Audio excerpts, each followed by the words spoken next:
Hello, everybody, and welcome to our July 2024 astrology forecast. Today, I'm delighted to be joined by our highly esteemed faculty member, Celeste Brooks. So thank you so much for joining us today, and how are you doing? I'm doing great.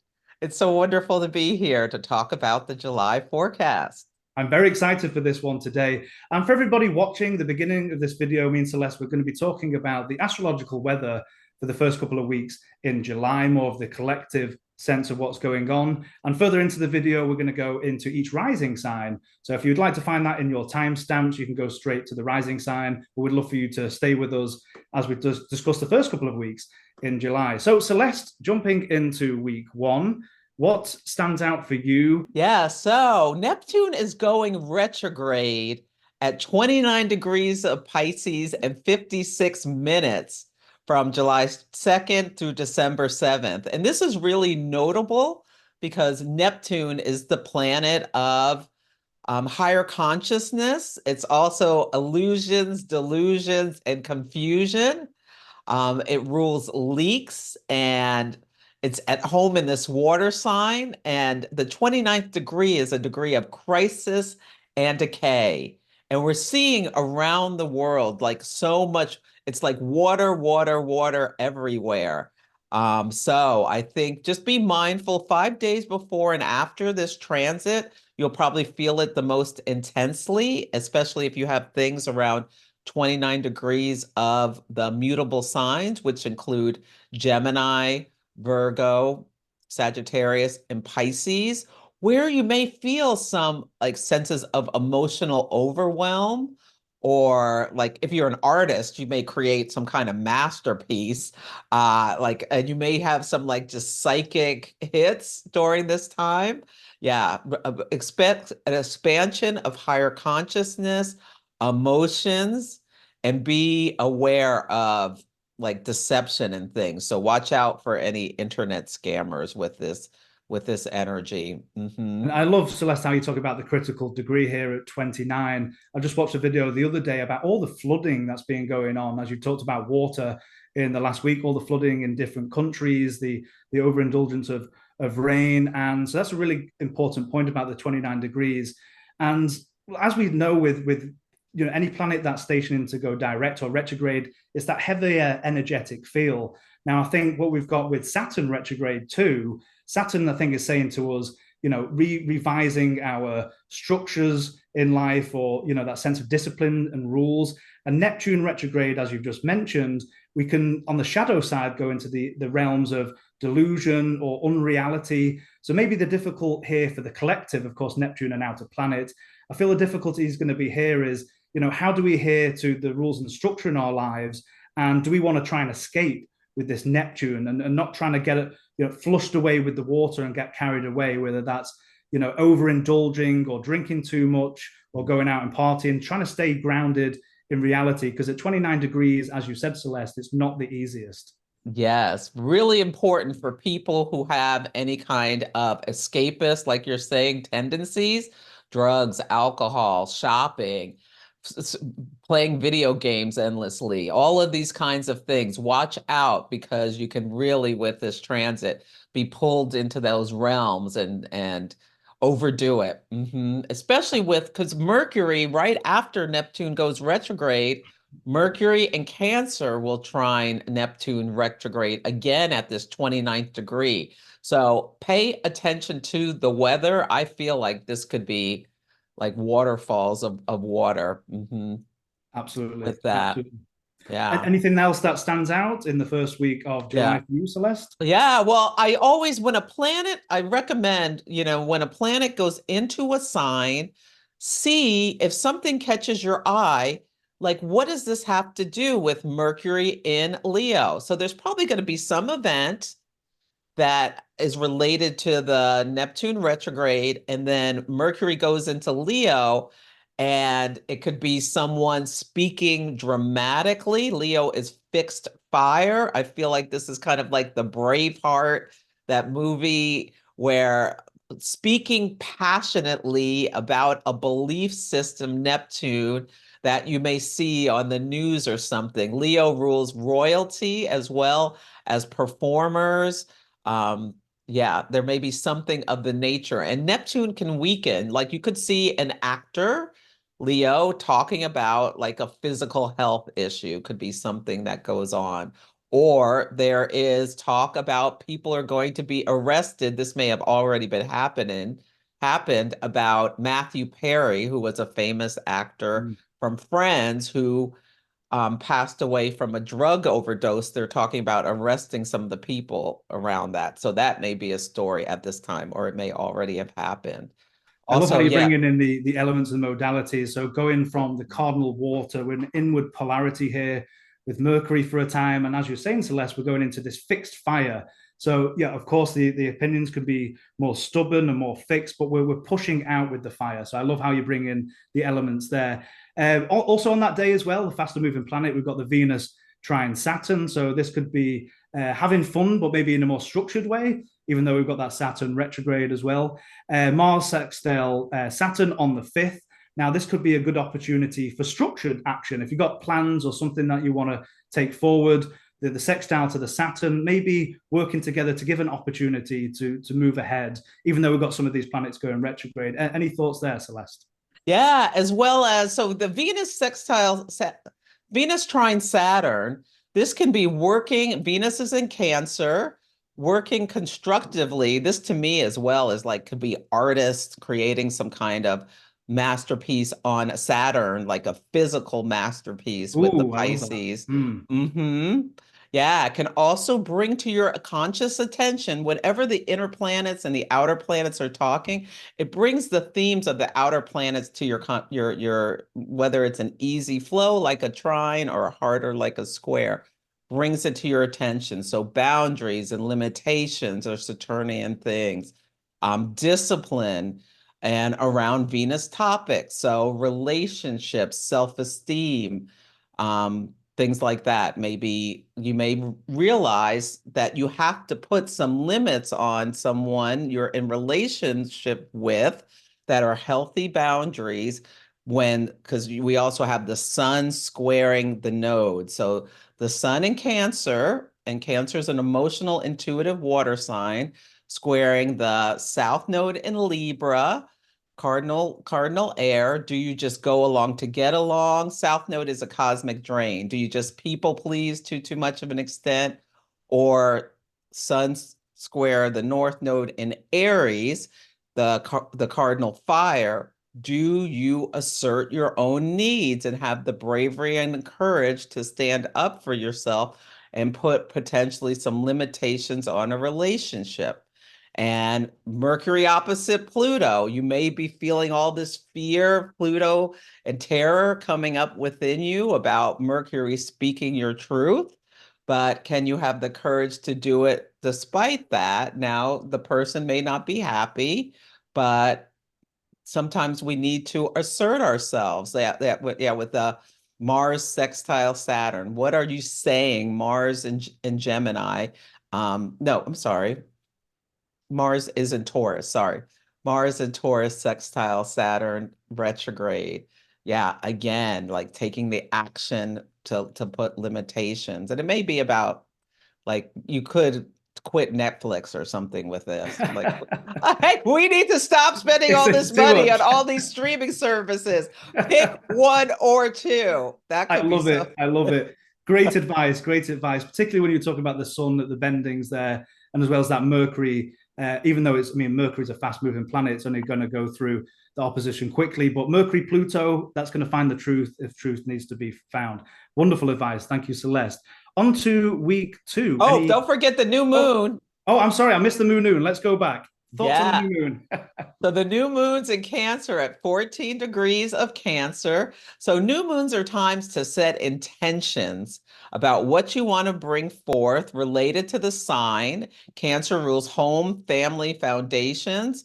It's about what we need to feel safe and secure within ourselves. It'd be a great time if you want to do something with home improvement or an ancestry project. You want to spend more time with your parents or children or things like that, or improve the relations. Yeah, I think this is a nice new moon to be aware of. Now, with this, Venus is going to be at 22.5 degrees of Cancer, and that's a world point. And Venus is approaching a square with Chiron in Aries. And so people may be extra sensitive about Venusian things. So just be mindful of that. Like if you criticize someone for like their lipstick or whatever, they they may burst out crying. So just be aware Be to mindful. be extra gentle with others as well as yourself.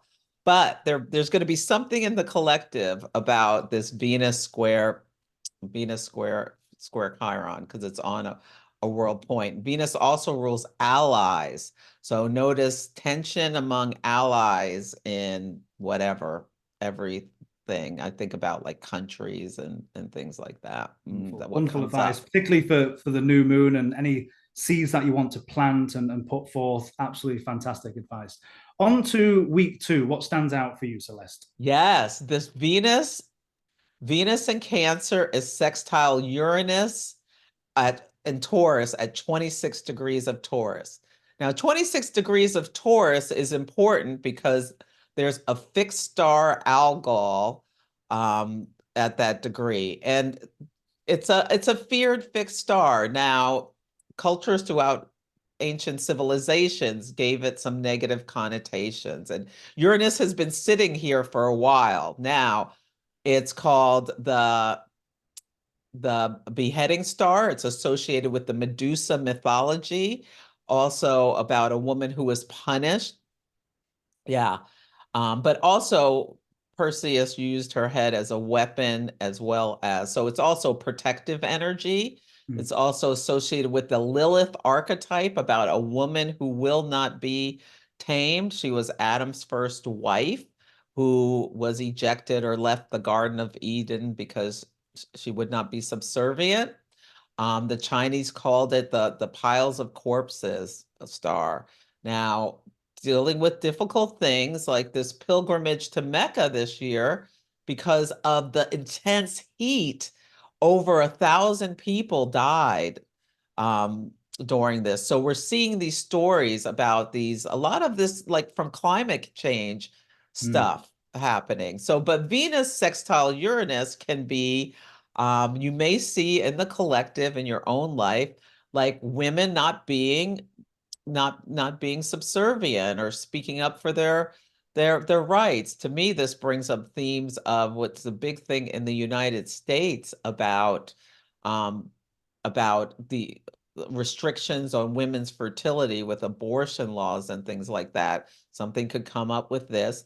Now, this could also be you're in the produce section of the grocery store, you're single, you're ready to mingle, and you ask someone about what's their favorite recipe to make with hamburger meat. Taurus rules cows and whatnot. And next thing you know, you've got a date because Mercury in Leo, sextile Jupiter in Gemini, you had the courage to speak up and start a conversation. And this, what you say, will help bring growth in your life. Yeah. I love what you're saying there. That Venus sextile Uranus, maybe an element of spontaneity here.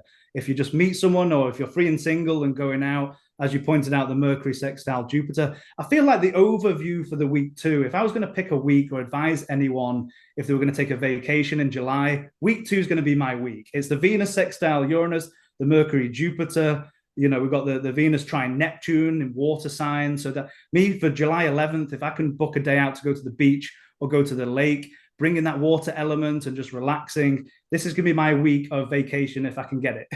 Yes, but be careful in the water. That's the only thing I'm True. going to say. Yeah. Great point. There's a lot of water stories. And Celeste as well. It was interesting you talking about Algol as you were talking. The key word of beheading. I just found it interesting. Henry VIII on his mid-Evan Algol, and just the keywords of beheading all those wives and stuff. So yeah, again, with astrology or the astrological weather, there's always shadow sides of how energies can manifest and positive ends as well. So I like how you bring in a balance there, Celeste. Yes, and there's a wax statue of Abraham Lincoln in Washington, D.C. And with all of this intense heat, because both Mars and Uranus are in Taurus and Earth sign, and Mars can heat things up, his head melted. And so it looks like Abraham Lincoln has been beheaded. And I saw that and I'm like, ooh, that's Uranus. Mars and Uranus are meeting on Algol symbology. Wow. Yeah, Wow. so notice where you see like things about the throat and the neck and that beheading imagery. Mhm. Absolutely. Absolutely. What else stands out for you for week two?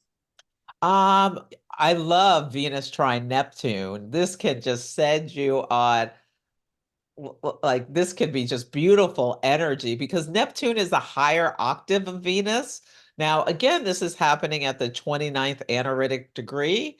So there can also be themes of crisis and decay, but it can just be like, I love this for going to an art museum or something. Like, it could be just like, or listening. Maybe there'll be someone who drops an album on around this time that people are just loving that takes them to a new place. I think I could love be. how you're saying museums. I feel like the Venus connection to Neptune is like an impressionist painting. So if Mm. you want to go out and enjoy that, I think again, as I said, this is going to be my beach day or going to the lake and enjoying the water. But Celeste, I will be careful. I'll keep that in mind. Yes, there's all sorts of stuff going on in the water. There's sharks everywhere, I'm on the riptides. East Coast. I'm keeping an eye out. Yes. Yeah. And then Venus enters Leo. You may see a woman who is wearing red and is extra flamboyant or something like that, or a couple who are dressed alike to get attention or something like that. So pay attention to what comes to your conscious attention on July 11th with these themes. Or I see just like someone like with a really dramatic with their gown like flowing all over the place. I think that could be really interesting. Now, Venus opposite Pluto can bring to your conscious attention some shadow themes. You see this amazing person and you feel a little jealous, Pluto. And yeah, that could be something that comes up, or yeah, like possessiveness and relationship.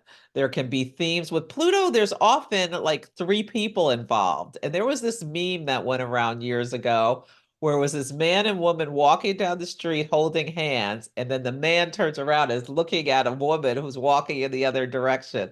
That's very Venus, Leo I love opposite that. That Pluto. fits. So just be mindful the green-headed monster may be surfacing a little bit. But That's a really good point. We've got the beautiful benefic and the intensity of Pluto, and not always a great mix, and especially in the intensity of the opposition. Now, of course, Venus is a fast-moving planet. This is not going to be for an extended period of time. But as you're saying, Celeste, keep it in mind. Maybe elements of jealousy or intensity or power and control over relationships. I think that's a really good point. Yeah. Wonderful. Yeah, and somebody might push back at you for it. Absolutely. Yeah, yeah. Wonderful. Okay, into week three, what stands out for you? Well, this is the aspect I've been wanting to see what is going to come of this with Mars conjunct Uranus on Algol. Now, there's also Sun square Chiron. Now, the Sun rules the authority. Um, and so leaders may be in the spotlight. We'll see if like somewhere around the world a leader is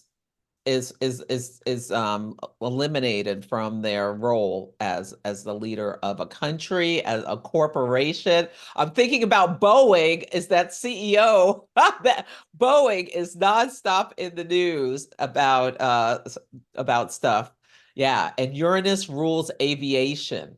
Uranus rules sudden breaks, reversals. It's the planet of shocks and awe and surprises. It can be the pot of gold at the end of the rainbow, but it can also be Uranus rules earthquakes and things like that. Lightning You make strikes. you make really important points, and particularly when talking about Boeing or traveling in general. I feel like week three in July is won't be the most favorable time for either long distance travel or, of course, all comes down to your own natal chart, of course. This is just a general collective discussion that we're having. But we've got Mars in detriment, conjunct Uranus, as you said, at 26 degrees on Algol. This it could be an explosive time where things are breaking down. It's not a great connection. So certainly keep an eye out, even if you're just traveling locally and going around town, maybe watching for the collective, whether it's road rage or people just being irritable or sudden, again, explosive events, just being mindful as you're traveling. And you combine this with Mercury entering the shadow at 21 degrees Leo. You know, this, if you're coming back from vacation or you're going on vacation, double checking your itinerary, double checking where you're going, because I feel like particularly July 15th, 16th, my advice would just be cautious and be careful if you're going anywhere, would be my point. Yeah, it could be storms cause like a bunch of flights to be canceled because the sun is in Cancer, a water sign. When Chiron's in Aries, a fire sign. We're having problems with fire here in the United States. Yeah, and like you said, yeah, watch. And this, I'm already feeling this Mars conjunct Uranus coming together. Watch out for taking rash actions. Mars is the planet of energy and drive and assertion, and it can be rash. So, like, some people may be getting like literally physical rashes with this. Somebody on their neck, yeah, could be getting a rash, as well as be careful with sharp objects, and fire, and yeah, sharp objects and fire, That's a and really moving good too point. fast. And particularly if you've got any planets fixed signs around this degree, paying attention there as well. Because I like what you're saying, Celeste. It can be either sharp or destructive. So again, I mean, we don't talk about astrology to scare people. I think it's just a forewarning or just an extra awareness. I think astrology gives us to see what's happening or what possibly can happen in the collective, just to give us that time to prepare or be aware of what's coming up. Yeah, absolutely. Yeah, this could be a little freak accident. So just, yeah, just be careful. And yeah, Mercury is not going retrograde until August. Mm. But once you get past the shadow point, and what that is um 21 Leo. So Mercury is going to go retrograde from 4 Virgo to back to 21 Leo. So as soon as it passes that 21 Leo, things that start coming to light, plans may change and have reversals and delays and all of that kind of stuff. And you may not realize what the thing is until August 4th when Mercury goes retrograde, but just be mindful to It's a extra really like good point because I think most extra people check. think, you know, if it's just a Mercury retrograde, but forgetting the shadow period can be a period that you need to either revise or go back and be mindful and check the details. So that's a really good point. And oh my God, I want to buy a new refrigerator and I keep running into these Mercury retrogrades. Do you know what happened, Celeste? My fridge and my oven broke this week, and so I'm getting new ones. So tomorrow. Yeah, I need to get it before we get to the Mercury and Leo. So anyway, yeah, and then the sun will sextile Uranus. So we'll be putting a spotlight. The sun spotlights and illuminates Uranian things, like we talked about. Now, this is going to be July 15th through 18th, I believe, are the dates for the Republican National Convention. And Donald Trump will likely be talking on the 18th, and the sun will be sextile Uranus. Really notice how these, what comes to the speech of Mars, Uranus, nature during all the speeches, but especially like what, Donald Trump has to say about Fire and brimstone, I'm sure. yes. And then Mars sextile Neptune at 29 degrees of Pisces. That's going to be really interesting to see how that shows up. And we're going to hear it. Mars transits tend to come in early, so a few days before they're exact. Whereas Saturn and Uranus, to the day, you'll see something come to light of the nature of them. So Mars sextile Uranus can be like that's the holy war transit. So like being really impassioned about their belief systems and wanting to take action and weaving the story. It's going to be something. And then Mars enters Gemini, air sign. So it moves from fixed earth to mutable air, and people are maybe going to be a little fired up and a little aggressive with their speech. It's a really great point, moving from the fixed Earth, where it's more stoic and possibly focused, even though it's in its detriment, to this mutable air, where we might be just bouncing from one place to another and dealing with different ideas in the Mercury ruled sign as well. So that's a really good point. Yeah, and slow down. Mars, you'll see people putting their pedal to the metal with Mars and Gemini. Mars Absolutely. rules cars as well as Mercury. Yeah, Mars rules power and engines. Wonderful. And lastly, I think we've got Sun trine. I can't see the bottom of the screen. Yes, Sun trine Neptune. So Neptune is being activated at this last anaretic degree again and again and again. It may just, a lot of it may be about the weather, but it's just being mindful about the illusions and delusions. What you see may not be reality. So before you get angry at someone and say something harsh, Mars and Gemini, check for clarity. Is this what you really said? Is this what you meant? Yeah, you can do that with this. But this is going to be some kind of week, I think. You know what? That's why I said if you could go vacation, if you can, take week 2 and maybe come back and do the hard work in week 3. Absolutely wonderful. Yeah. Okay, on to the final week of July. What stands out for you? This full moon is going to be bonkers. I'm really interested to see what comes up with this full moon, because look at all the aspects that are happening on the day. The full moon, it's the second Capricorn full moon this year. Once in a blue moon, we have 2 full moons in the same sign. So we had a full moon at 1 degree Capricorn, and now then July 21st, we're going to have a second full moon at 29 Capricorn. Capricorn rules big business and governments and the elderly. So these are, and structures. So these are some things that we'll be experiencing crisis and decay. Now, in terms of governments, Kenya has been in a bunch of turmoil because there were mass protests about Uranus and Taurus, a tax hike that as Saturn was going retrograde, the president of Kenya reversed. Retrogrades can bring reversals.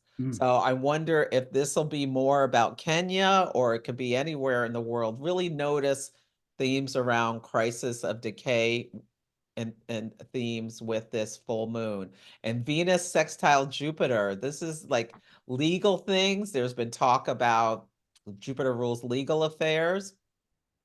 Some leaders in different countries being brought up on like crimes against humanity and that sort of thing. And Mercury squaring Uranus on Algol. What is being announced of a Uranian nature? And Uranus rules lawless behavior.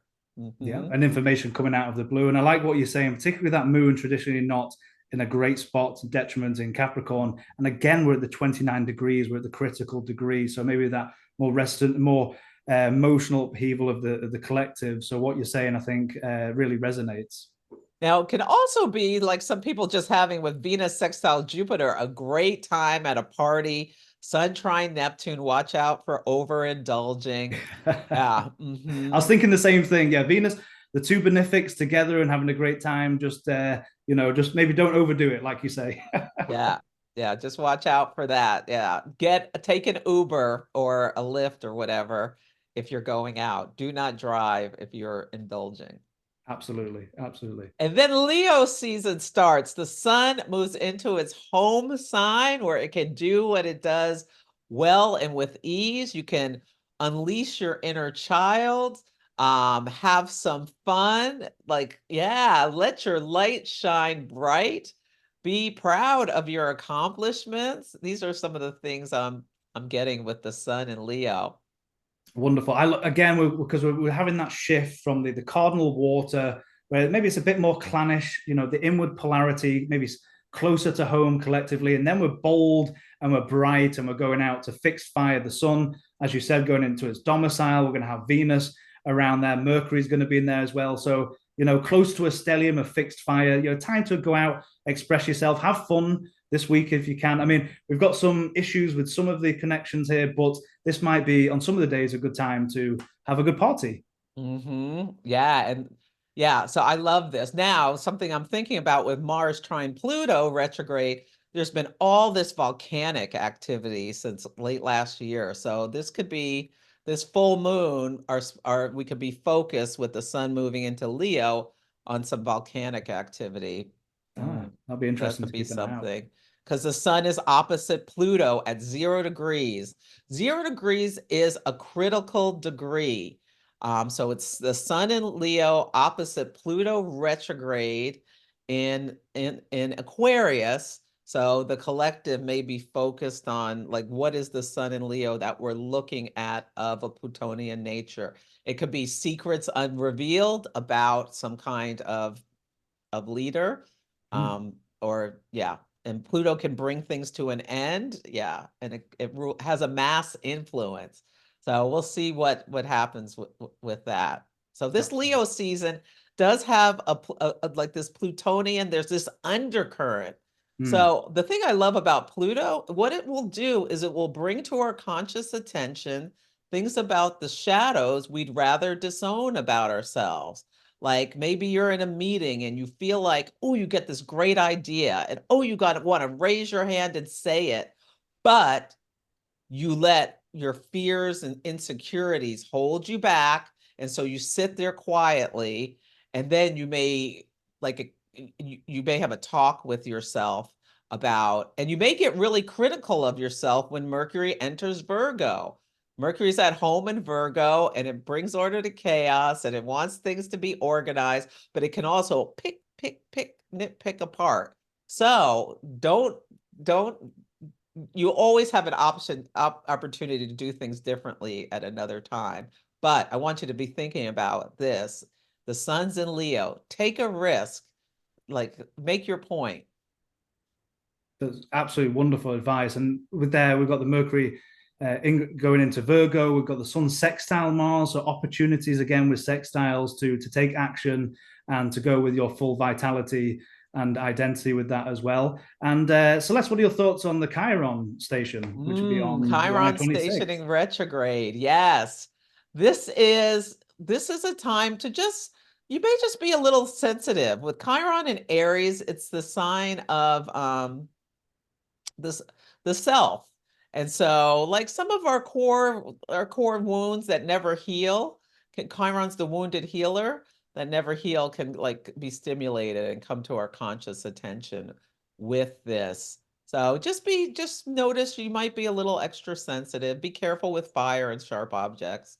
Of course, and then obviously looking at your own natal chart and see what house that lands in, the connection with other planets, all those kind of things. Wonderful. And you know Celeste. what else? Hmm. Something may come up around the eclipses, because there was a solar eclipse in Aries April 8th, and now that we're in Cancer season, we are midway between the two eclipses. So things that can come up that were initiated back in Aries around that eclipse season, or your eclipse story may come to light if you don't exactly know during this Cancer season or around this Chiron retrograde, because at the solar eclipse at 19 Aries, Chiron was at that same degree. So it was very chironic. Absolutely. Great point about the eclipse as well. Wonderful. Well, thank you, Celeste, for pulling in some of the mundane conversation. Now we're going to get a bit more personalized as we go through each rising sign. So, on to our Aries rising friends for July. Celeste, what are your thoughts for our Aries rising friends? So Aries, this is a great time to like have some focus on the home. As you can see, the sun is in your fourth house of home, family, and foundations. So you may be noticing the fourth house also, like with the IC there, is our most private point. So there may be something like spotlighted about some of your sensitivity and, like you said, Caleb, clannish behavior. Hmm. But as the sun moves into Leo, it goes into your fifth house. And that I love, the fifth house is a house of joy and creativity. Things we create for joy. So children, vacations, all of the self-expression. So that could be a time when you're letting your light really shine. And making time to have some pleasure and entertainment for yourself. Now, watch out for spending too much money with Mars in your second house. Coming to meet Uranus, this could be someone deciding to coming home with a flashy sports car and their spouse is enraged. That could be your Mars Uranus experience. So keep in mind, try not to spend impulsively because Mars severs and separates, and in your second house of finances, it could be from that. That's a Yeah. great point. I love how you're touching on the shift here for Aries Rising. We've got some of the faster moving planets, the Sun, the Venus, the Mercury, going through your fourth house, so maybe over, well, the first couple of weeks, and particularly in the last few weeks before that, home and family, what's going on. But with Aries Rising, you are cardinal fire, as Celeste is saying, as we get some of these planets moving into your fifth house of joy and creativity and pleasure on the positive side, it's going to be seeing your ascendant. So you may be we've not had many planets recently in fire, so maybe that brings an energy or more spontaneity maybe coming back to your life as you go out and enjoy. Go out to the art museums, as we've talked about before. Go and play some sports. We're going through there in the fifth. Go out and enjoy, express yourself. So I really love that point that you're making, Celeste. And of course, Mercury will go even further on into your sixth house. But it's a really good point you made, I think, about that Mars. We've got that Mars in detriment. It's your chart ruler. It's been going through your second house. So some of those themes that Celeste has been talking about, maybe there's been conflict between, or on the positive side, maybe it's pushing energy towards pushing to get greater income. But on the flip side, especially that Mars in detriment, maybe some conflict between your value structures or what's been happening. And as Celeste has said, as we have that move in conjunction to Uranus, maybe watching out for some of that overspending or that impulsivity in order to do that. So that's a really great point. Yes. And when Mars goes into Gemini, Mars is a great timer. So notice what comes to your attention of a third house nature when Mars goes into Gemini, because there may be some little problem. So the third house rules our local environment, siblings, cars, or the transportation is very third house. So you may realize, oh, I need to take my car in to get the oil change or something like that.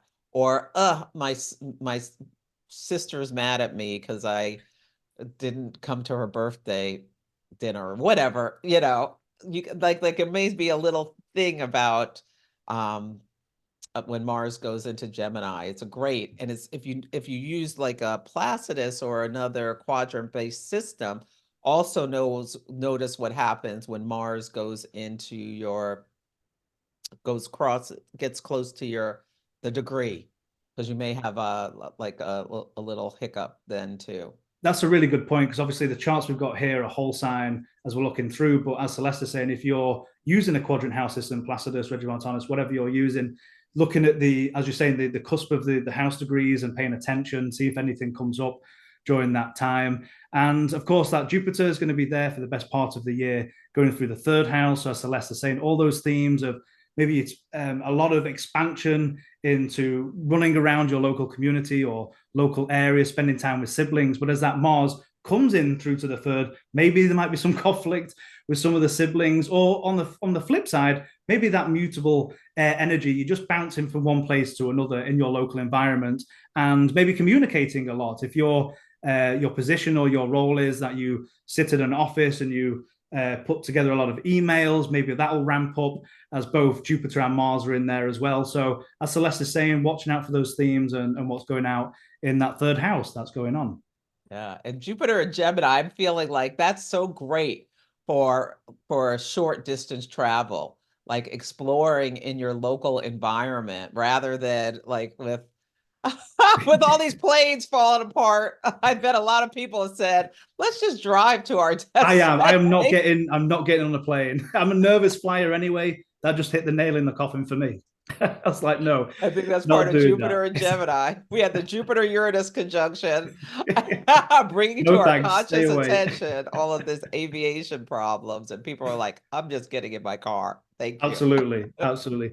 Celeste, your thoughts? Of course, at this time, we've got Saturn retrograde. I mean, it's in the house of its joy in the 12th, but we're also going to have this Neptune co-president in mutable water in the 12th. Any thoughts there for Aries Rising, Well, I Celeste? think having a dream journal would be great for Aries rising. The 12th Mm. house is the house, I view it as partly the house of sleep. Yeah.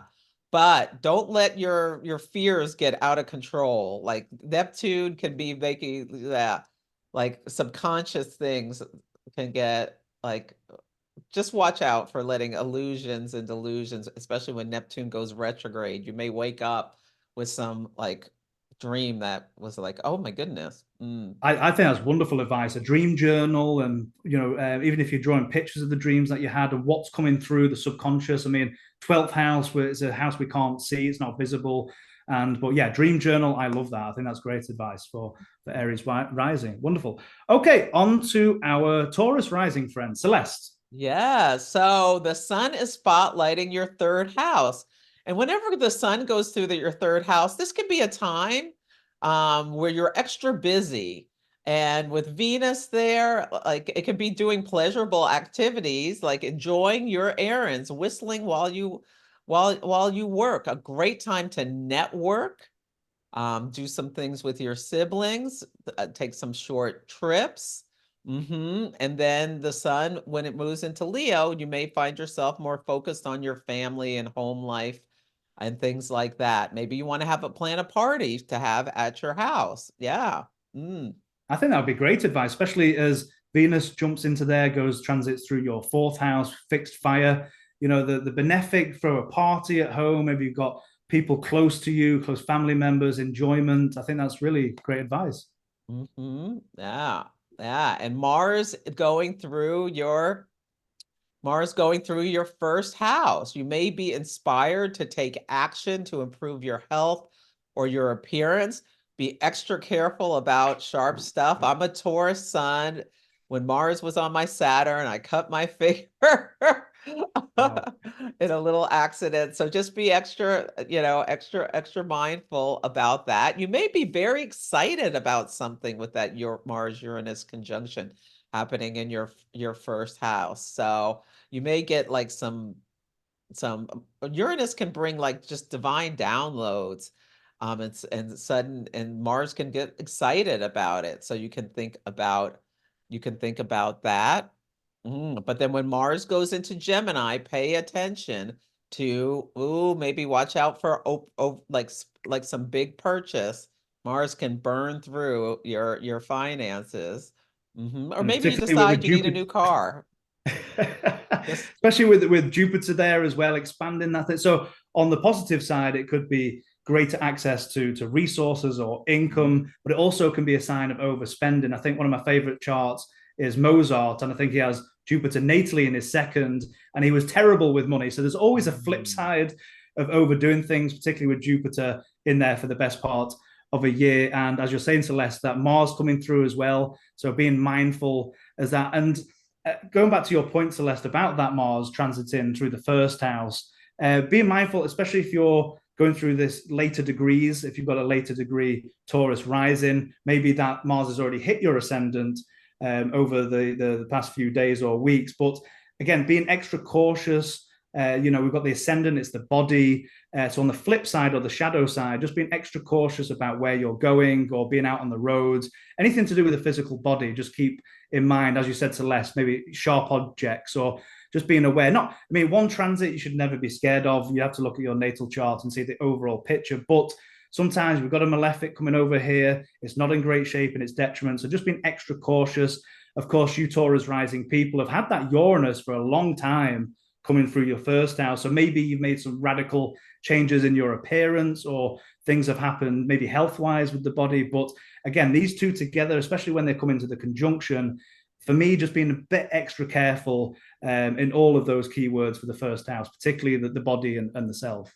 Yeah. Yeah. A good example is one of my clients has a Taurus rising, and like the day when Taurus was crossing her ascendant, she burned her hand by like picking up too hot of a pan. So that's Oh, the kind wow. of stuff you can see with Mars as a trigger. It can be Yeah. literally literal and on the day as well. Literal, yeah. Literal, Absolutely. literally Absolutely. burned her hand. So these little things, but it hurts. Yeah, it's cutting. Absolutely. Celeste, any thoughts on, of course, we've got the Oh, the Saturn Neptune. I retrograde. keep forgetting to talk about Neptune, the planet of Neptune, it's illusions and illusion. gloom. It's going past us. So, what are your thoughts on the impending Neptune retrograde for Taurus rising in their whole sign 11th house? So the 11th house is a house of hopes and dreams. It's also groups and friends. And maybe you'll decide, I'm a little disillusioned with this group I've been a part of for many years. And maybe you think about like leaving it, or you go back, like retrogrades can bring reversals. Oh, Hmm. I haven't been to my cooking group, you know, for many years. So you go back to the cooking group, like you show back up at something, some group you used to do. This Hmm. can be a time where you think about revisiting. What are your hopes and dreams? Have they changed? Like, yeah, a good time to review that. Absolutely. I think that's wonderful advice. Wonderful advice. And of course, for you, Taurus rising, your chart ruler Venus, you'll be going from the cardinal water into the fixed fire. So you might see a shift in changing that as we go through, which again, enjoy it if you can have time to have a party at home. I'd go for Yes. that. Yeah, that would be great. Wonderful. Okay, on to our Gemini rising friend, Celeste. What are your thoughts? Yeah, so Gemini, I love the Sun and Venus in your second house that rules your resources, your possessions, also your values and your talents. So you may get a little sprinkle of extra money or nice compliments with this. Notice that and appreciate it. Or there's a spotlight here. You may be thinking about how you can increase your income. If you have your own business, maybe you want to add another product line or something new to what you offer. Yes, Jupiter's in your first house, so I hope you are feeling good with this. Now, Jupiter's in detriment in Gemini, and sometimes what Jupiter can do is make us think we can do more than we can really take on. So just be mindful, Geminis, about not agreeing to too many things because you may get overwhelmed. Yeah, I there think can that's be. such a wonderful advice because, of course, for you, Gemini rising, you've got Jupiter ruling the seventh and the 10th house. So maybe some of that overdoing it might come from either partners, relationship, business partners, and it might have something to do with career as well. So maybe, as you're saying, Celeste, not taking on too much that you can handle, and that way you need to, rejuvenate yourself as well.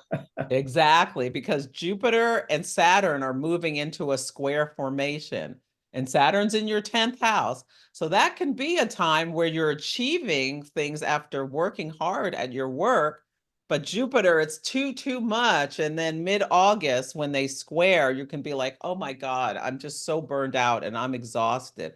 So just be mindful about what you agree to take on if you have the ability to do so, because you're supposed to enjoy Jupiter in your first house, not just be so figuring out the grind. Now, I'd like you to have Gemini dream journal as well.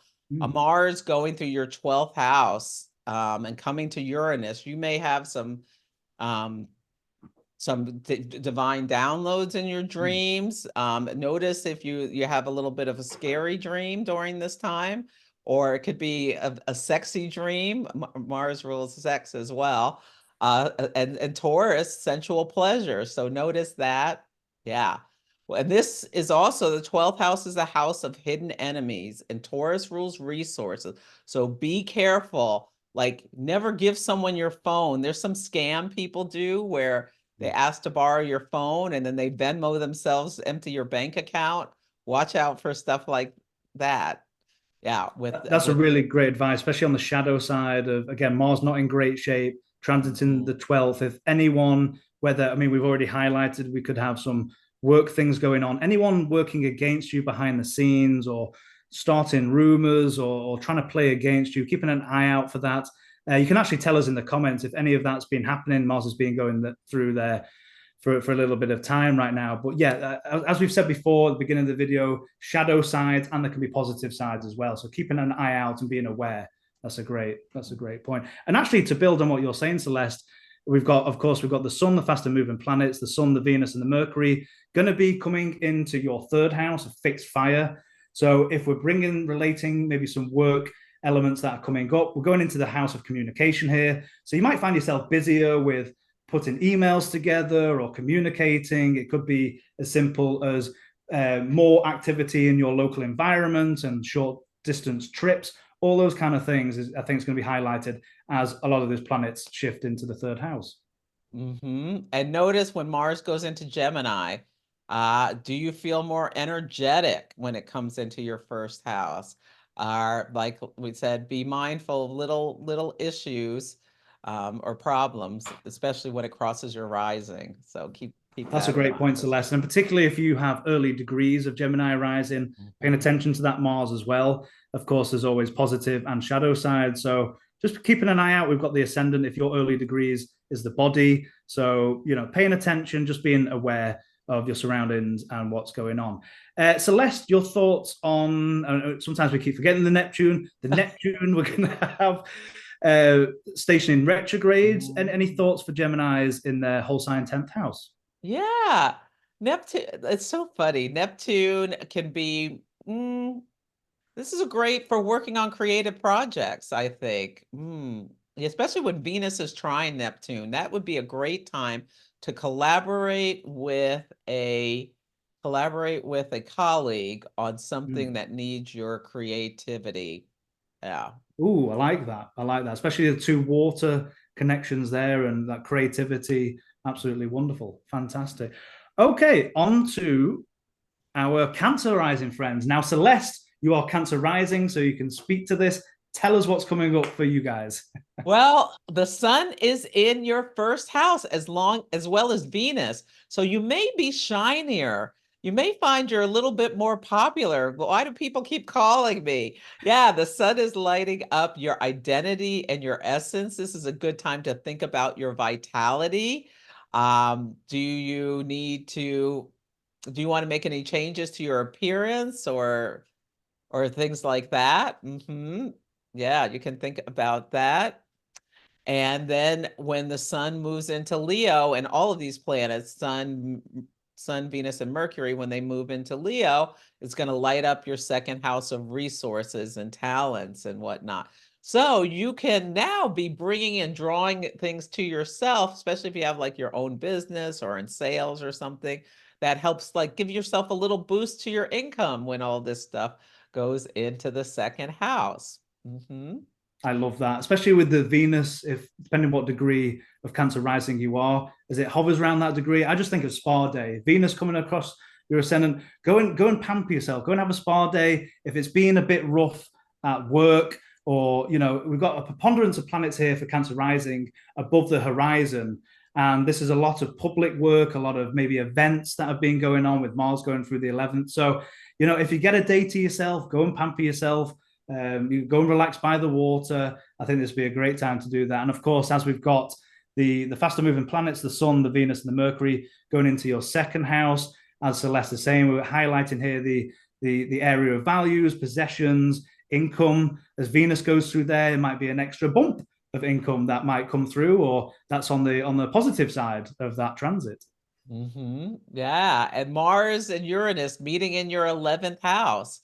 There may be something coming to your realization about perhaps a friend doing something Uranian. Like they could like say, hey, let's go jump out of an airplane on July 15th.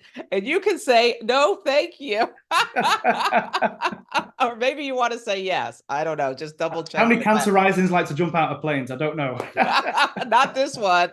No, no, no. Double check your parachute. That's the kind of Mars Uranus thing you don't want to happen. But yeah, you could just be busy with like Caleb said, the public facing things, taking action around groups and things like that. And then Mars is going to go into your 12th house where you can give you some time to work behind the scenes. Like if you've been doing a lot of public stuff, okay, let's regroup and behind the scenes work on some stuff. With Neptune in the 9th house retrograde, you may find some of your values, your the ninth house, you can think about your philosophies of life and things and belief systems, like maybe coming up for a review or something like that. I love that. And it might be coming from a spiritual realm. We've got Yeah. Jupiter for the best part of the year transiting your 12th house. It rules your ninth house. So maybe some connection between the ninth and the 12th there. That might be wonderful. I know Celeste, you said before about dream journaling and all these kind of wonderful things with maybe some 12th house topics. The only caution, I think, as you've mentioned, we've got that Mars transit into the 12th now.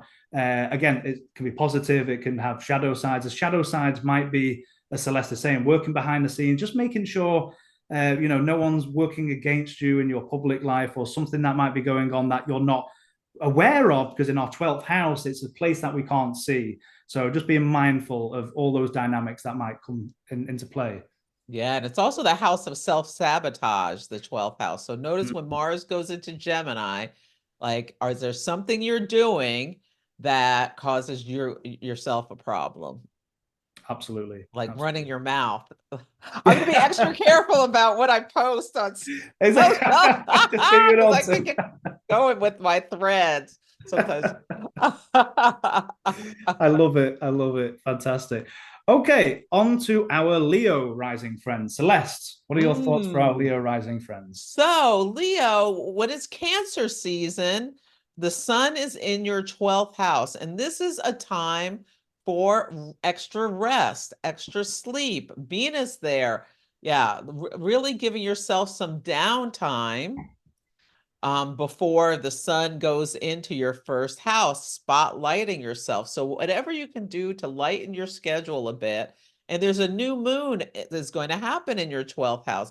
So can you set some intentions about rest, renewal, rejuvenation, letting go of self-sabotaging behaviors and all of that kind of stuff is what I would Celeste, recommend. you're reading my mind as I was looking at the Leo rising charts. Again, as Celeste is saying, a lot of these faster moving planets, we've got Cancer season, we've got the faster moving planets, Venus and Mercury coming through your 12th. So the first week or two, are you taking those retreats? Are you taking time to rejuvenate? Because we are going to come into your season, Leo season. So it's kind of sometimes the calm before the storm where you're back out on stage again. So as Celeste is saying, maybe take that retreat, enjoy yourself, go and meditate somewhere before that energy, all that energy, the sun coming back home to you in your, first house, the Venus, as it goes through your first house, if it hits your, where it hits your ascendant degree, maybe treat yourself to a spa day and go and have some fun, fixed fire, Mercury coming through as well. So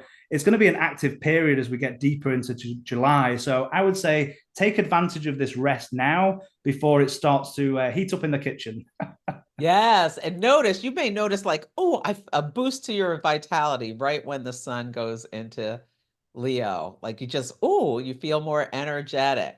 Now, I would caution you about beauty treatments because Venus opposite Pluto, with you being a Leo rising, one of the things I think we're going to see in the collective is some celebrity or something is going to debut some new look that's not very flattering to them. Yeah, I forgot which day I wrote that down, but yeah, right around that Venus opposite Pluto. So keep that in mind. You may be disappointed with a beauty treatment if you That's get a great chance. advice, especially as you said, we've got Pluto hanging around. For the best part of 20 years or so, is going to be going through your seventh as well. So it's going to be opposing, particularly as it gets anywhere near to that opposition to your ascendant degree. Keeping an eye out for that. Absolutely. Celeste, any thoughts on all the fixed Earth that's going on for our Okay, so rising? Mars in your 10th house. This could just be you're working hard. You can Uranus is also stress. So Mars, Uranus, just be mindful of your levels of stress at work because you don't want to snap at someone. That could be happen. Mars, Uranus, like somebody like what just has snaps or comes to a breaking point. Also, what you can do with this is also you may be uncovering some problems or things coming to your light that needs to be fixed, but you probably are working a little bit hard with Mars in your 10th house. That's a Yeah. really, really great point. Maybe, on the shadow side, overbearing bosses. Yeah. We're up here. We're again, your preponderance of planets are above the horizon. There's a lot of activity in society here, or a lot of these transiting planets. So taking advantage of this time to rest, rejuvenate, and just recover. Possibly, as Celeste is saying, has it been a stressful time for you? Possibly in the realm of career and the work that you've been doing. So take that time to rejuvenate, rest up. And again, that Mars on the flip side, it can, as Celeste is saying, be a stressful time for you in your public life or work. Of course, Uranus, you've been very, very well aware of for a long time now, going through the 10th house. So you may be in the last few years have been through many changes, career changes, a lot of upheaval. So taking time to take care of yourself and rest and rejuvenate until a lot of those planets go through your first house. Absolutely. Mm-hmm. Yeah, and like Mars ruling your ninth house, you may have an unexpected surprise. You have to go on a trip for work. That's a great point. Absolutely. We've got the North Node transiting through the ninth as well. So very interesting. Thoughts? Any Celeste? Any thoughts on the? We've got the Saturn retrograde in the eighth for Leo rising, and we're gonna have that Neptune, of course, going retrograde as well. Neptune in the eighth going retrograde. The eighth house I see as a house of deep psychological processes, and like our shadows can be unearthed a little bit with this. Yeah, it's also inheritances, the house of death and rebirth. Yeah, this would be a great time to pull out an old tarot deck that you haven't used for a long time, or oracle deck, Oh, and I just like that. ask, what do I need to know about Neptune retrograde in my eighth house? That's my advice. More occult feelings and stuff like that. Absolutely. I think with Saturn co-present as well in your eighth house, I mean, on the shadow side, I don't think this has been a great period for, with shared resources here. So I wouldn't say it's been an ideal time for a long time now of, trying to get loans, even though we've got Jupiter ruled here. We've got some restriction with Saturn. We've got Neptune, if some people call malefic, going through the eighth. So, I mean, have there been any issues in terms of your shared resources with your partner, say, keeping an eye out on those themes, particularly as those planets are resonating with their stations to go retrograde, and keeping an eye out for those themes, I think. Yeah. Mm-hmm. Wonderful. Okay. Something. Where's that money in our bank account? Why's that money gone missing? That could be what comes up. Yeah, what's going on here? Mm-hmm. Absolutely. Wonderful. Okay, on to our Virgo rising friend, Celeste. What are your Okay, thoughts? so Virgo, the Sun, Venus, and Mercury are all in your 11th house. And the 11th house is a house of hopes and dreams. Jan Spiller, who wrote a wonderful new moon astrology book, talks about how when you have a new moon in your 11th house, it's called the granddaddy power period. So at that new moon on July 5th, you're supposed to just put your wishes out to the universe of what you'd like to bring into your life. The 11th house is a house of good fortune. So great time to be getting out with friends, having some fun. The people who really you can be heart-centered with, I would recommend for that. And yeah, that could be I love that advice. A lot of group activities. We're 11th house here. I feel like for you, Virgo rising, again, we've got a preponderance of planets above the horizon. For a long time, maybe it's been quite an active life for you, whether we're talking about expansion in career, maybe you've been traveling a lot overseas, possibly with the Mars transiting through the ninth, and all of this community work. Maybe you're feeling a little bit tired, maybe a little bit exhausted. If you are, as a lot of these faster moving planets, the Sun, the Venus, and the Mercury, start to move into your 12th house, maybe it's a time where you can just take a deep breath and relax a little bit. Go and meditate behind the scenes, go and rejuvenate. If your life has been very busy and hectic recently, particularly as your chart ruler, Mercury, goes into its shadow period in July and then eventually goes to go retrograde. I think for Virgo rising, if you've been on the go, particularly in your career, maybe it's time to, as we get deeper into July, slow down a little bit, take it easy, rejuvenate if you need to, retreat and relax that mind. I know Virgo risings, like to not to be too superficial, pay attention to the details and like things in an orderly manner, but be kind to yourself. Take that time to rejuvenate if you need, I think would be my advice. excellent advice. Definitely. Yeah, and I think you hit on a lot of the points. Yeah, that Mars Uranus in your ninth house could be the ninth house rules long distance travel, higher education, legal affairs, things like that. You don't want to get a speeding ticket where you have to go to court or anything like that. Keep that in mind. Just Absolutely. came to Absolutely, me. especially when we get to the Mars Uranus conjunction, and just paying attention if you are traveling overseas, maybe double check everything you're doing, maybe avoid that particular date when that does Yeah. happen. But what I do love for Virgo Yeah, rising don't is take this. any ammunition to Turks and Caicos like a bunch of Americans have been doing and Oh getting my days, is that scammed. right? Oh my days. Yeah, But check your luggage. Make sure there's nothing contraband in your luggage if you're going what's on a going on trip. to it?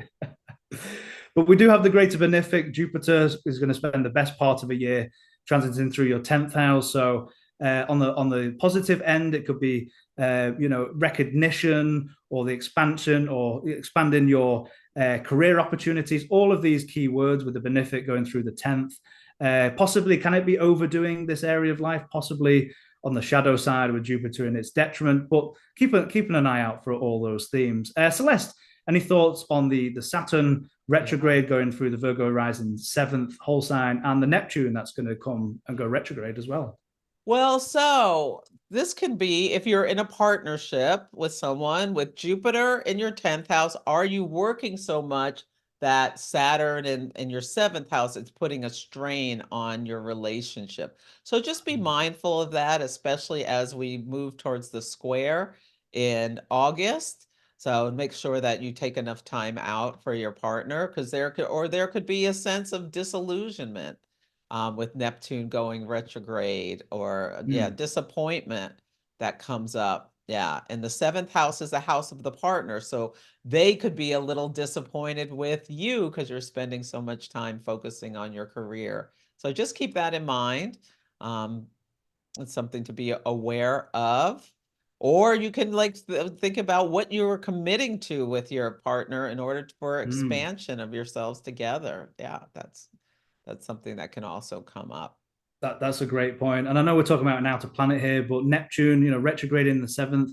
If you've got one-on-one business relationships, just double checking, being mindful. It could be an area where there's some confusion or delusion there. So if you're signing contracts and working one-on-one with business partners, double check that. We've got the malefic going through the seventh. And of course, with Virgo rising, depending what you probably felt this anyway for a long time now, whether it's Neptune be going through the seventh or the Saturn, whatever your degree of rising is, both of those planets in opposition to your ascendant. So keeping an eye out, or you probably have been doing, of your health and body and being mindful of all those things. So if we tie that in together of rest and rejuvenation, it might be a good time for you later in July to rest up and to calm and rest yourself. Absolutely. Yes. Wonderful. Okay, on to our Libra rising friends. Celeste, what are your thoughts? Yeah, so Libra, the sun is going through Venus and Mercury through your 10th house. Whenever the sun is in your 10th house and you're having a new moon there, you will get more attention at work. So just be mindful of that you could be spotlighted at work. And with Venus there could be something nice. This could be a great time to chat with your boss about your income. The sun rules your 11th house of it's the money you make from your work you do as well. So maybe you could, if you feel like you're deserving of a raise, have a conversation about what do I need to do to get to that next level. And then the sun is going to move into your 11th house. All those planets are going to move into your 11th house, which could be a time to be more active with groups and things like that. Your boss may tell you, well, I'd like you to get active with the whatever committee. And that's what you that's what you start doing so that you can get that that raise. I love that advice, and particularly for us, I'm Libra rising, so our chart ruler been going through the 10th house. So if you're going to take that opportunity to ask for a raise, Venus is a fast moving body, so if you're going to do it when it hits maybe that midheaven if you've got it there in cardinal water. So that brief opportunity, I'll go with Celeste. I'm going to go ask for that raise. Mhm, mhm. Wonderful, but it's certainly highlighting for us as these faster moving planets. We've got the Sun, the Venus, and the Mercury, our 10th house. Now, of course, today I'm with the wonderful Celeste Brooks doing an astrology video. So this is career related as well. But as we go through the 10th into the 11th, as Celeste is saying, we're moving here. This might be a great time as we start connecting with our groups and our friends. If we've got astrology groups who we work with, maybe spending more time, the highlights might be there. We're in fixed fire, so more enjoyment in that area of life. Venus going through there. Go and enjoy, have a party, get a group together, and enjoy all of that. I totally agree. Absolutely. Yes. Yeah. With Jupiter going through your ninth house, maybe you want to sign up for a class at Kepler. Yes, great advice. Yes, yes. The ninth house, higher education, Jupiter expanding yourself through learning more about the beautiful system of astrology. Yeah. Now Absolutely. with Saturn in your sixth house, that could be a bit of a grind where like you're a lot of like the routines and rituals of life, or there's like taking up a lot of your time could be going on. Or the sixth house is also the health house of things that go wrong with your health. Mm. So lots of every Libra rising I know has had some kind of challenge since the South Node went into Libra last July, and it's staying there until next January. So really, Libras, be mindful of taking your vitamins, getting your rest, all of that kind of stuff. And Celeste, you're so spot on as a Libra rising. The main issue I've had well, for a while now has been health. So, of course, well, for me, this Saturn is in my outer set malefic number one. We've got the Neptune going retrograde here. So, the issues of health. So, and as Celeste, as you pointed out, the South Node transiting, depending where your degree is of your ascendant, transiting over there. So, I've just been either lethargic, my own I should take my own advice, but I don't. But my diet has been awful. So health relating, I'm going to now try and cut out all the sugar and the processed foods. And as Celeste is saying, I've been taking my vitamins, so that's working well. But you'd let us know, Libra Rising, in the comments. Certainly for me, health has been a bit of an issue, and just the elements of lethargic or fatigue that it's been for me as well. So yeah, if that's been happening for you, keep an eye out for those health issues and let us know in the comments, because it certainly happened for me. But giving us a bit of fresh air, as Stevie said in our previous video, we do have the Jupiter for the best part of the year going through our ninth house. So as Celeste is saying, if you're looking to start a new course at Kepler College or another realm of higher education, if you're looking to go overseas and expand and explore, broaden your horizons, this can be a great year to do that. Of course, that Jupiter might help out with the trine to our ascendant, depending where your ascendant degree is. So that might bring a bit of fresh air as well there, as if many of us may be having a few health issues. Mine are more self-defeating in my own, but absolutely great advice. And Celeste, any thoughts on the Mars and the I wanted to Uranus? say to you, when Venus tried Saturn, that could be a great time to Venus rules sugar. Saturn ends things or limits or controls. So maybe that's a good time to think about really cutting the sugar. That's a great point. That's a great point. And this time I'm going to take advice. I know. I have some things I need to do too. It's so hard. Anyway, Mars Uranus in the eighth house of deep psychological processes. I think for Libras, this is a great time to do some evaluation about how you express or lack of expressing any kind of anger or frustration with others. Libra can be so concerned about how you appear and wanting to be, diplomatic and all of this kind of stuff. It can come to your shadow attention, like when you snap. Someone with Mars Uranus. And maybe like it's a great time to think about taking the action to get some therapy. That's really great advice. Yeah, that certainly resonates for me as well. I think going through our eighth house, the Mars, the Uranus, of course, Uranus has been going there for a while. This is not going to be for everybody, but I received an inheritance as that Jupiter went through the eighth. It's gone now through to the ninth, so that's being resolved. So some of the things that can come through, but with Mars and the Uranus, be mindful of shared resources. So if you have a partner and you've got melded finances together, there could be some conflict in terms of how you're spending money. Of course, Mars in detriment in the eighth house, there could be some conflict there. So being mindful of shared resources and maybe working with our partners to maybe put something on level playing field, or a fixed earth, a proper plan for how you're dealing with your shared finances and those kind of themes. Great. Yeah. Absolutely. And when Mars goes into Gemini, yeah, there may be a little travel hiccup. So just be mindful. Get to the airport early if you have a trip right around then. Absolutely. Absolutely. Wonderful. Okay, on to our Scorpio rising friends. Celeste, what are your initial Yeah. thoughts? So the sun has its joy in the ninth house. So there can be, and with Venus there could just be like, well, you could have a great, fantastic vacation or something like that, where Ooh. you, and I feel like some learning, like going to a museum, Venus or something like that, or Mercury, like taking reading the stuff at the museum to learn something about this different culture. The ninth house is about things that are, it's the house of expansion and things that are unfamiliar. So it's a great time to do some spotlight or investigation about unfamiliar things, is what Oh, I I love feel that like. advice. Yeah, particularly with these planets going through the ninth. Now, if you're involved in higher education or in astrology, I think this would be a great time to give a presentation. You've got Venus transiting through the ninth, Mercury has been. So if you're out there, if you're in the public forum, we've got the planets above the horizon. If you have to give a speech or something, this would be a great time to speak to an audience. And of course, these planets all in cardinal water, your ascendant is fixed water. So you have a nice trine for more, depending on what your ascendant degree is. A lot of these nice trines with these planets going through. So the sun trine, your ascendant, the Venus and the Mercury, as it's being going through, a great time to put yourself out there. And as we go into fixed fire, we're going through the 10th house.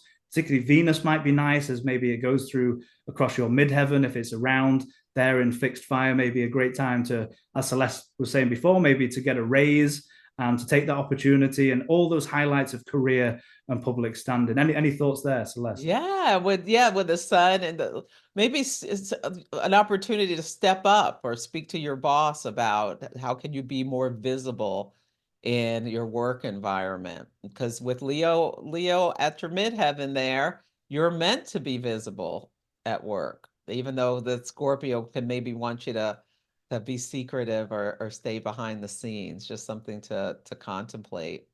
Absolutely. And Celeste, we've got for Scorpio Rising, your chart ruler Yeah. transiting through your seventh house. We've got Uranus kicking around in there that has been for a long time. Any thoughts there? Yeah, so just be mindful. The seventh house is the house of the other. Mars can bring some challenges or issues. So I'd recommend, talking about things before those Mars and Uranus collide and you have a fight would be something I would recommend.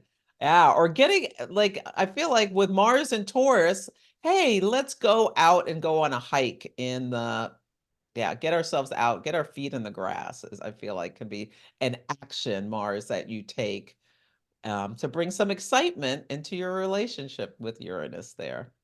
Oh, I like that, especially on the positive side. And of course, Mars not in great shape and detriment going through the seventh. So let us know in the comments if you've been having any issues with partners, particularly one-on-one relationships, if there's been any conflict there. Of course, anything that's transiting through the seventh is eventually going to hit any of your ascendant degree. So have there been any issues in terms of the body as Mars has been going through there? Let us know in the comments. Mars later in July will transit into the eighth house. We're here moving away from the relationships into possibly shared resources as a popular or particular topic that might come up. You've got Jupiter that's going to be transiting there for the best part of a year. So Jupiter, is there any themes of maybe inheritances that might come through, or maybe expansion in terms of those shared resources? But even though we have a benefic going through the eighth, if that Mars comes through, even if those areas are being expanded, there could be some conflict in those areas and themes of life. And any thoughts there, Celeste? Yeah, this could also be a time if you need to take a load with Jupiter in your eighth, that might be a good time to do it. And maybe you'll do it when Mars, you'll submit the paperwork. Gemini rules like paperwork of all kinds when Mars goes into Gemini. Absolutely. And for you, Scorpio Rising, Celeste, your thoughts on, of course, we've got Saturn gone retrograde. We'd have Neptune stationing to go retrograde in the fifth house for Scorpio Rising. Any thoughts there? The fifth house is a house of children, so you may have a little problem with your children where you have to put some limits and controls and disappoint them about something, like especially if they want they want a bunch of money about something like that. That could be something that comes up. Yeah, or just it's just a time you're having less time for fun could be possible, at least for a couple of weeks. That's a really good point with Saturn being, the planet of restriction and delay. But, on the positive side, it could be if you've been working on creative projects, maybe, putting that, if it's a bit slapshot or you need to refine as Saturn goes retrograde, got Neptune in there, which can be wonderfully creative, maybe just fine tuning any creative projects that you might be working on, maybe it's presentations. And, it might not be, completely joyous, but it might be a time to really rework any creative projects that you might be working on. Of course, we can have the themes of children in there as well, and some of the issues coming up, as you've been saying, Celeste. Mm-hmm. Yeah, yeah. Oh, and I didn't say open enemies. The seventh house is a house of the partner. It's also open enemies. So when Mars is going through your seventh, can be a time where there's some kind of issue where you're in conflict with someone you don't like, and you guys know you don't like each other, or like a lawsuit or something like that. Absolutely, absolutely. So keeping that in mind, Scorpio Rising, and certainly enjoy all the fun in the ninth, I think, for Yeah. you. Yeah. Okay, Scorpio Rising's ready for battle, so yeah, they're always ready for okay. battle. It's just innate in them, so they, they don't mind the macabre. Or I'm being very generalistic here, but yeah, macabre or struggle. Scorpio Risings, Mars ruled. If they need to do it, they're going to do it. Yeah, yeah. Okay, on to our Sagittarius Rising friend, Celeste. Yeah, so the sun is shining in your eighth house.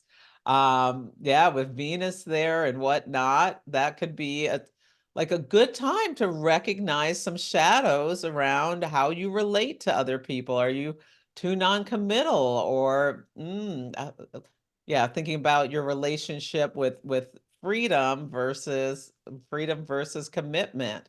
And like, are you going to be sharing resources? A spotlight on shared resources could be what you're focused on. Good time to That's a do re- it. Oh, sorry. Oh no, sorry. Go ahead. Good time to update your will. As something that just Ah, came to me with Mercury in your eighth house, if you need to. Because that, Mars is in your sixth house of things that go wrong with your health. So, do you have a health directive, and do the people in your life know what you would want if yeah, if they needed to do something while you were incapacitated? that's a really great point. And I think with Venus transiting through your eighth as well, maybe money's coming through a partnership where there's been a little bit of a boost in terms of shared resources and income. As a lot of these faster moving planets, the Sun, the Venus, and the Mercury starts transiting through your ninth house, this might be a great time, especially later into July, to get out on a long distance trip. Sagittarian rising, Jupiter ruled. If you want to get out and maybe go on a long distance trip, especially as Venus is going through that pleasure trip, that might be long distance or overseas, or simply if you're staying at home and wanting to take a new course, higher education, maybe an astrology course at Kepler. This is going to be a great time as we get deeper into July to get into that house of philosophy and distance and travel and learning. I think this can be a great time for Sagittarius Rising to do that. Yes. Yeah, and with Wonderful. Mars, Uranus in your sixth house, it's also the house of preventative health. So Sagittarius, if there's anything you're overindulging on, this is a great time to bring in, to be awakened to. Uranus is also the great awakener, like your actions that you take that maybe can be a little self-defeating. So making some changes around that is a really That's good a really time. good point. Especially Mars, not in great shape in detriment, has been going through your sixth house. So if there are any health or ailments coming up, just paying attention to those themes as well. Especially, I mean, Uranus, you already know, has been hovering through your sixth for a long time. Or with Mars, it could just be an extra workload that you're having going through the sixth house. Maybe you've been, we're in a house here of subordination. So, if you're feeling a bit too overwhelmed, or, the bosses come and give you all this work on your plate and you're thinking to yourself, oh my days, I want to get all this done. But if you can get through that, Mars is eventually going to move on as it transits through your seventh house. Now, seventh house is highlighted here. We've got your Chart ruler Jupiter is going to be transiting through your seventh house for the best part of a year. Any thoughts there, Celeste? So that could be really lovely to be in partnership. You can grow together. Now, Jupiter also rules freedom, so maybe you need some freedom at times from your relationships. But if you're single, you may meet someone new with Jupiter going through your seventh house. Certainly expanded opportunities for that area. Absolutely. Wonderful. Wonderful. Yeah. So for our Sagittarius rising friends, we've got the Saturn that's gone retrograde, as we can see here. And Neptune is going to follow along, retrograde in your fourth house. Any thoughts there, Celeste? That's the fourth house of home. And so both Saturn and Neptune in a water sign, if there's any water issues you need to take care of them, because this can be leaks or water problems. So don't, like, if you've been putting off, oh, I need to get a plumber to take care of this toilet or whatever, I would do it as soon as possible.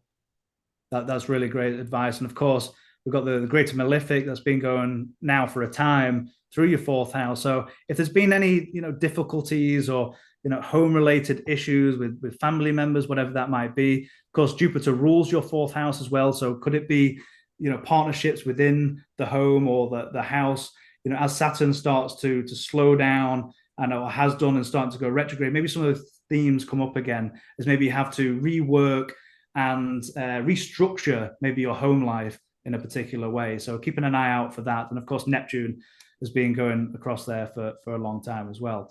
Wonderful. So on to our Capricorn rising friend, Celeste, your thoughts? Yeah, so Capricorn, the Sun, Venus, and Mercury are in your seventh house of the other, of the partner. The spotlight may be on them, and you're seeing some things about your partner that hopefully you really like with Venus there. Yeah, and you're having some connection, and great for scheduling a date night or Ooh. something like that. Go do something romantic and fun in your local neighborhood, especially when Venus is trine Uranus. I love that. The I mean, not keyword I'm trine picking out of that is Uranus. date night. Yeah, Venus is trine Neptune, and then it'll sextile Uranus. So that could be like some fun stuff for you to do together. Absolutely wonderful, particularly in the first couple of weeks there for you, Capricorn rising. And eventually, these faster moving planets, the Sun, Venus, and Mercury, we're going to shift here to fix fire into your eighth house. So, we've gone from partnerships. Now we're maybe in the realm of shared resources.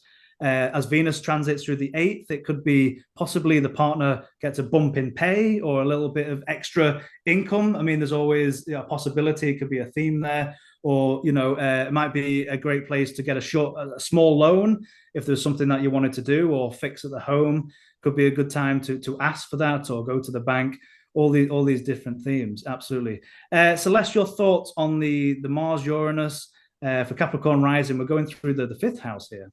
Now, the fifth house is the house of joy and also like sex for pleasure. So if sexy left, this is a great time to get it back. Like the 15th could be exciting and really wonderful for the romantic stuff. Yeah, now Mars can also be problems. So be mindful with your children. Like there may be a little conflict or something with children. Or you needing to push them to do something, or them doing something shocking with Mars Uranus coming up. Be mindful of that. Pay attention when Mars goes into your sixth house when it enters Gemini, because that's a house of also burdens and toil and stuff. Like you just may have, a problem may come up that needs your attention with that. Or it's a great time to take action to improve your preventative health stuff. That's such a great point, Celeste. And we always talk about in these videos both the shadow side and the positive side. So as that Mars, okay, not in great shape and detriment through the fifth, but if you're putting any extra energy into a creative project, or I think this is a great time if you play any sports to get out and be creative and just to let some of that energy out. Of course, your chart ruler has just turned retrograde as well. So if you're feeling a bit restricted or feeling a bit off, maybe that Mars is going to help if you can go out and just let some of that energy out and play some sports or exercise, do something along those reins, because as Celeste is saying, it might turn and end up being an area of conflict if you're have any issues with children or any of those kind of things. So you can make these things into a positive, but just to keep an eye out. And as Celeste is saying, Mars as it transits through your sixth house. Yes, we're an area of joy, but we're still in the sixth house of health. So keeping an eye out on the themes of health, or it just might be Mars going through the sixth as you have more work on your work desk. The boss might come around and go, here's all this paperwork, get it done. Yes, yeah, yeah. The malefics and the six could be, there's a lot at Absolutely. work. Mm. Celeste, any thoughts for our Capricorn rising friends? We've got the Saturn that's gone retrograde in mutable water, and of course we're going to have Neptune retrograding in the third house here as well. And any thoughts for that? Yeah, remember not to drive through standing water, the third house, short distance travel. Notice if anything leaks, like you might just spill something, spill your coffee or something in your car or something like that with when Neptune goes retrograde. Some recurring issue, retrogrades can also bring up recurrence of issues, can bring up like something around your siblings or something. You're starting to talk about something that happened when you were 8 years old. And why are you bringing this up? That's because Saturn's retrograde. You spilled ink on my favorite dress when I was 15 or something like that. I don't know. That's so funny. I have Saturn natally in my third house. So going retrograde, if you're taking any short journeys or getting around town, double check your motor vehicle or whatever transportation you use to make sure it's going smoothly. What's interesting for you, Capricorn Rising, if you see where the ponderance and the distribution of the planets are, as Celeste was saying before, you might have those elements of siblings, but where we've got these planets here, we're in the second quadrant, more or less. So we're dealing here with others in the immediate environment. So has been a lot of energy in dealing with others, whether it's in your home life or just those in our immediate environment and working through those relationships. I think luckily with the Venus and the benefic going through the seventh, might be a nice time there to, as Celeste is saying, go out on a dinner date, enjoy your relationships with others. But it seems for you, Capricorn Rising, there's been a lot of energy in working with others in your immediate environment for a while now. And Saturn is your chart ruler. So when it goes retrograde, this can be a time where you're feeling a little bit more fatigued. And in your third house, watch out for depressive thoughts, or just be aware if you're starting to feel themes of hopelessness or anything like that with both Saturn and Neptune retrograde, because the third house is also the house of the mind. So you may find you just need to get up and go for a nice walk, or like take the action to bring more pleasure and joy in your life with Mars in the fifth house, so that you don't let yourself get too mired in negative thinking. Wonderful. That's great advice. Wonderful. Okay, on to our Aquarius rising friends. Any thoughts, Celeste? Yeah, so Aquarius rising, the sun, Venus, and all of this is in your sixth house. So hopefully you're having some joy with the mundane tasks of work with Venus there. Also, just a spotlight there. What can you do that will add to life? Venus is a benefic. Yeah, maybe thinking about some of your routines and rituals that can, like, you could just take, like, it may take an hour or two to institute some kind of task management system like Asana or Trello, but it can make your life so much easier and enjoyable going forward. So that could be something. Yeah, it's also the house of service. Maybe you're doing a lot to take care of others. Wonderful. And as we get deeper into July, we've got the faster moving planets. We've got the Sun, the Venus, and the Mercury. We're going to transit here into your seventh house. So partnerships are going to be highlighted here, one-on-ones. I think with Venus, as it will transit through the seventh house. Celeste, you mentioned this before in the video, but a dinner date, Venus through the seventh. If you go out with a partner, enjoy that. If you have been doing a lot of work here in the sixth house and you need time to rejuvenate, it's going to be great if you can go out and take a partner or a best friend, whoever that might be, and just having some enjoyment there. Absolutely. Celeste, any thoughts on the Mars Uranus in the Aquarius Rising? Okay, yes, the Mars Uranus. So with Jupiter in your fifth house, this can be a time where you're extra fertile. So just be mindful, Mars Uranus. Uh-oh, if you don't, make sure you're paying attention to your birth control if you don't want children. And if you do, this could be a time where you're spending more time at home in order to expand your family. Now, with Mars Uranus meeting in your fourth house, there could be like a little problem or upset at home, or maybe you decide to break ground on a new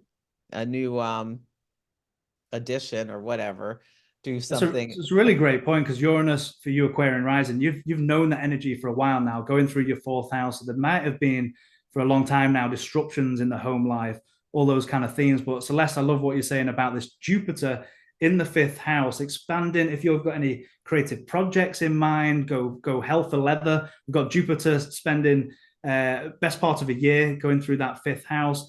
Spending more time with children, or as Celeste, if you're saying, if you're looking to expand your family, this would be a great time to do that as well. So I love the fresh air with that Jupiter. Of course, as an Aquarian rising, you've got an air rising. So any connection that Jupiter might make to your ascendant as it goes through, pay attention to as well. But on the flip side, with that Mars not in great shape, in detriment in the fourth, let us know in the comments, have there been any possibly conflicts at home or arguments in those realms? But, keeping an eye out on those themes. Most certainly. Celeste, any thoughts for our Aquarian rising friends in terms of, Saturn that's going retrograde in immutable water? We're going to have that Neptune station in retrograde as well. Any thoughts there? Well, that could be if there's some kind of problem at home and you need to call a repair person, that Saturn retrograde, a penny squeezing your finances. Yeah, you're having to put out money to make some repair on something. Or it's just with Saturn and Neptune in your second, that could be like your money's disappearing into thin air. So just be mindful of, you may feel just a little bit of a financial pinch, but Saturn's been going through there for a while, or you maybe are saving intentionally for something else, like for the addition of That's a really great point, and it compounds this because Saturn is your chart ruler as well. So as it's been stationed and it's going retrograde now, just be mindful of those areas where there's incomes or possessions. There might be some restrictions here in terms of the income you can get your hands on, or the work life with that. So that might be a frustrating time, possibly, or has been for a while, as Saturn, as Celeste is saying, has been going there through a long time. And to couple that with Neptune that's co-present there in the whole sign second house, certainly keep an eye, like Celeste says, on where that money is going or where it is, because that could slip like Neptune through the fingers, and just making sure you're keeping an eye out on those themes. Absolutely. Yeah. And with Jupiter coming to square Saturn in your Jupiter in your fifth, your child's doing all kinds of activities that Saturn in the second is putting a financial squeeze on you potentially, especially mid-August. Be aware that something could be coming up. That's a really great point. Wonderful.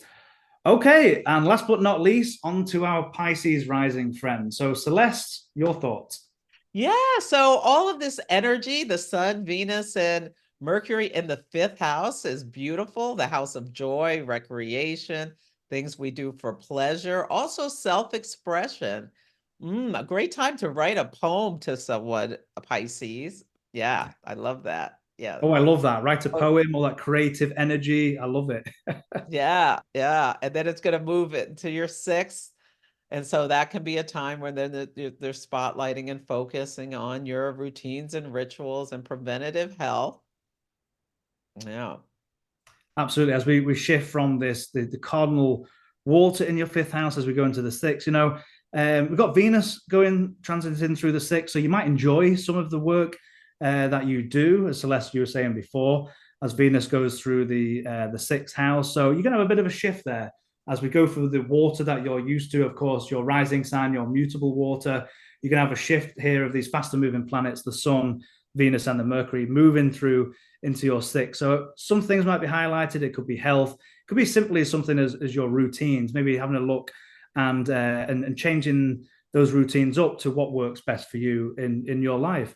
Celeste, we've got the Mars and the Uranus that we've talked about a lot today. Any thoughts for Pisces rising in the third house here? So the third house, the house of short distance trips, you may be finding that you have all these errands that you have to be running with this, and they may be kind of tiring for you with Mars being in detriment here.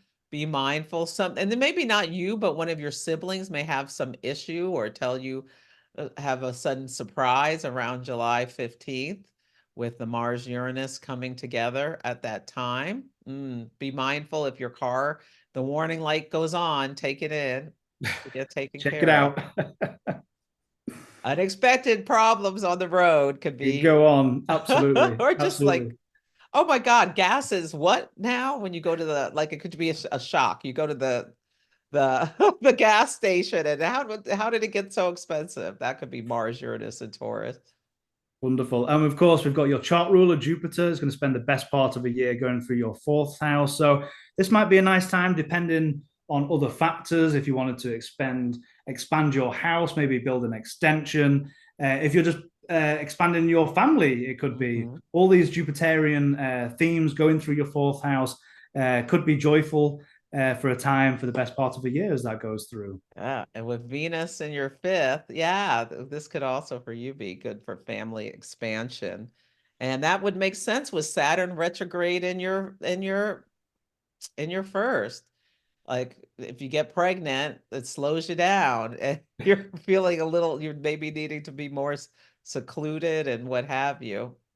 Absolutely. And I almost feel bad or sorry for our Pisces rising friend. I've got many Pisces rising friends, but that Saturn that's been going across that ascendant for a while now, depending where your ascendant degree is, and Neptune has been there forever as well. So I've heard so many stories of, either physical elements or, of course, going over our ascendant, it's our body as well. So, eventually that Neptune will eventually go out of here. I mean, it's going to take a bit of time still. Well, that Saturn, let us know in the comments how you've been dealing with that Saturn going through the first. And of course, it's not always the shadow side. It could be a time where you're working on your appearance, or maybe you're working on looking more professional. There's always a positive end to a lot of these planetary connections as well. Any thoughts there, Celeste? Yeah, well, Saturn's famous in the first house for losing weight. So if that's something you would like to do, Pisces rising. Now, sometimes it's because of illness, but sometimes it's because you're putting in the discipline and the effort in order to, That's such a great point about that discipline. And if you're using that wisely, that's such a great point. Absolutely wonderful. And so many people are like quitting drinking and things like that. So that you can use that Saturn and Neptune retrograde for that to release that. Anyone can do that. Absolutely. Wonderful. Wonderful. Well, thank you all for watching. Celeste, I'm going to stop the screen share here, and I'm going to ask you, because all of our students love you at Kepler College, let's talk about your transits class that will be coming up. Yes, I will be teaching transits again in October. Class will start October 22nd, no, 27th. I'm going to be teaching on Sunday evenings, and it's a 5-week course. So you learn all about transits and how to read them, the cycles, eclipses. Yeah, it's great. Transits are so much fun. They're one of my favorite things to And all of talk our about. students love your classes, so highly recommended. So everybody watching, I'll leave the link both in the description and comment boxes for that classes coming up. And Celeste, where can people find you? Where's the best place? I'm going to include all of your social links in the description and comment boxes, but where can people find you and your fabulous work? Astrologybyceleste.com is my website, and I'm at Astrology by Celeste on all the socials. Instagram is my main platform, but I'm also on YouTube and Threads and Facebook and TikTok. My podcast is Celestial Insights, available wherever you listen, Apple, Spotify, all the things that helps you navigate the energies of the week like a boss. I love that. Like a boss, fantastic. And your lives as well, absolutely fantastic. So, Celeste, thank you so much for your brilliant insights and your wisdom and sharing that with us today. And we'll be back again because we'll be doing, I don't even know, Octobers together. I'm trying to think. I think so. Yeah. Wonderful. Thank you so much. Well, thank you all for watching, and let us know in the comments below how life has been treating you in the last month or two, and any plans that you've got coming up for the future. So thank you all for watching, and we'll see you again soon. Goodbye. Bye.